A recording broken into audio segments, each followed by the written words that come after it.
Don't play with powers you don't understand. Lisa's grandmother scolds her for scratching a symbol into her textbook for good luck. Lisa apologizes for snooping through her things. She just wanted to know more about the old village town and the stories of witches and cannibals that were burned alive or chased out. She heard her mother say her grandmother had come across several books written in an unknown language with strange symbols. Her grandmother warns her to stay away from her books. You can attract great misfortune to yourself and others. Lisa wants to laugh but doesn't. She was just messing around and doesn't really believe in all this superstitious nonsense. No such thing as witches and cannibals, Gran. I was just hoping for a little luck on my algebra test. No harm, no foul. Her grandmother tells her the symbol she sketched was the very one she had used long ago to turn a cannibal into a gnarled, twisted swamp tree covered in putrid black ooze. It's so ridiculous Lisa wants to burst out laughing, but she contains herself as she listens to her tale of cannibals and missing children. When her grandmother finishes her story, Lisa hugs her and kisses her soft, wrinkled forehead. Don't worry, Gran. I'm not going to turn into a swamp tree or be kidnapped by a bunch of cannibals.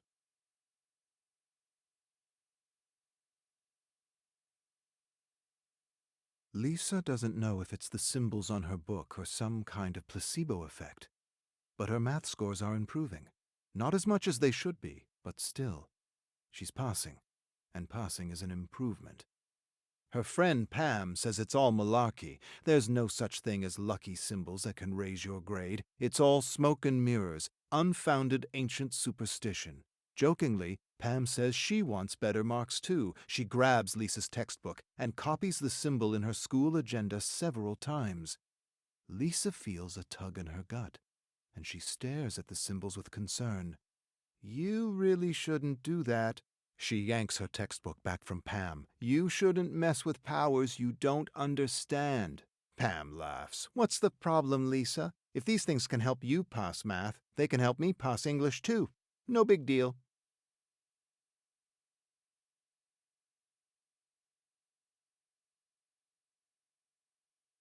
Pam begs for another symbol or charm to help her on a test she isn't ready for with a teacher she despises, a teacher she ridicules for being an overweight pill-popping bore.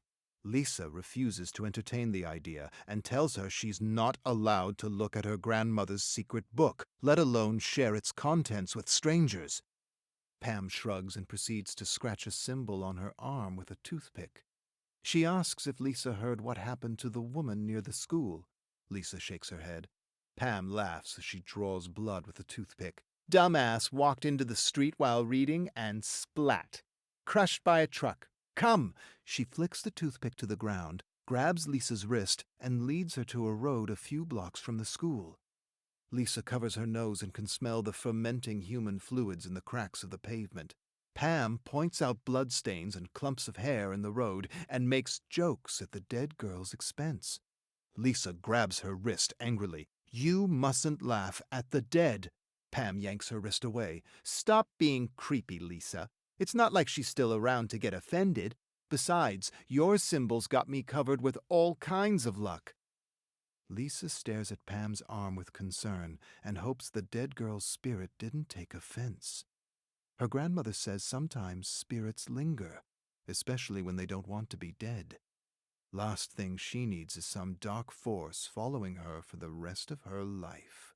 Pam's English teacher died of unknown causes, and Pam's dancing with joy, relieved she doesn't have to do his stupid test on some irrelevant dead author. I don't care what English teachers say. James is unreadable and confusing, a pseudo-intellectual who kept everything vague because he didn't actually know what the hell he was talking about.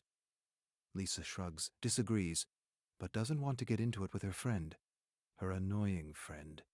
She likes his books, the way his style allows her to live in his character's head for a little while. She finds his novel about an artist to be a fun, formless, dreamlike stew with plenty of style and substance. But what does she know? She's only 16, and her English marks are below average.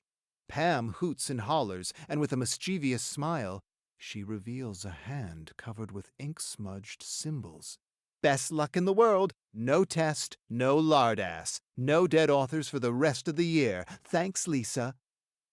Lisa stares at the symbols on her hand and wants to yell at her for being so careless with things they both don't fully understand. She closes her eyes and hopes her English teacher wants to be dead and that he isn't lurking about. The class is at the funeral out of respect for their beloved English teacher. The pallbearers struggle and strain under the weight of the coffin. Pam leans toward Lisa and whispers how lucky she is and how unlucky the poor pallbearers are to have to lift such a heavy coffin. Imagine having to carry that lardass to his grave. Lisa nudges Pam and tells her to quit it. As the pallbearers approach them, she feels a sudden tug in her gut. An instinct tells her to take some distance from her friend.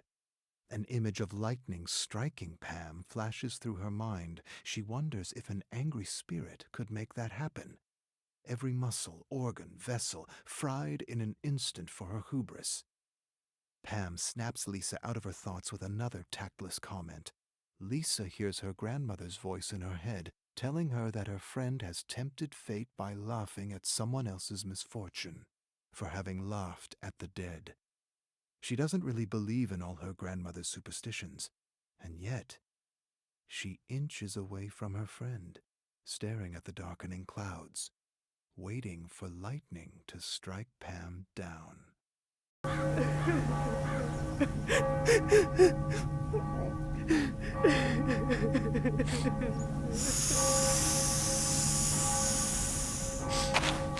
Hey.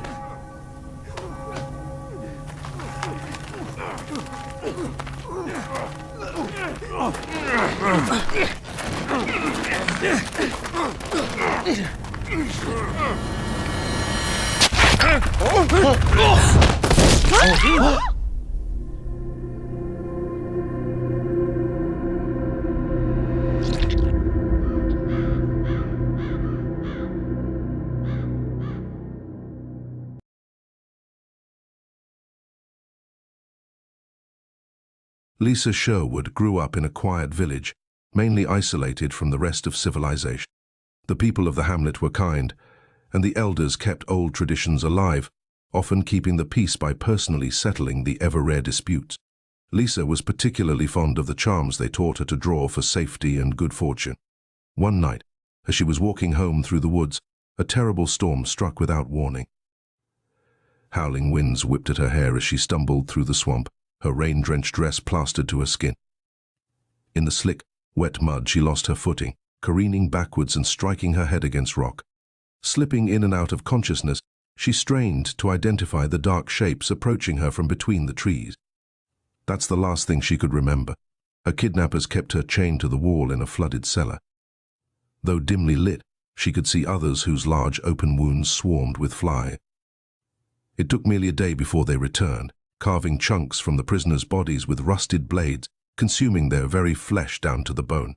Most, she saw, did not survive long once the cannibals targeted them, but somehow, deep within, Lisa persisted. Starved, infected, and mutilated after several weeks of torture, her gaunt arms became loose in their shackles. She pulled hard, the metal tearing through skin and muscle until she was free. Her flesh oozed viscous yellow pus, and bones were visible beneath gangrenous wounds. She could go no further. Delirious, she thought of home. She thought of the elders. With her dying breath, she etched the symbols they had taught her into the floor, using what remained of her fingers. Almost in response, a dark hunger stirred inside her. It yearned for blood. In oath, she chose vengeance. The village's search party eventually brought them to an old shack in a swamp. Inside, its previous inhabitants had been viciously dismembered and devoured by an unidentifiable animal. In the cellar, amid rotting corpses and disconnected flesh, the elders' charms were scrawled in blood on the floor. Lisa's body was not among the bodies and was never found.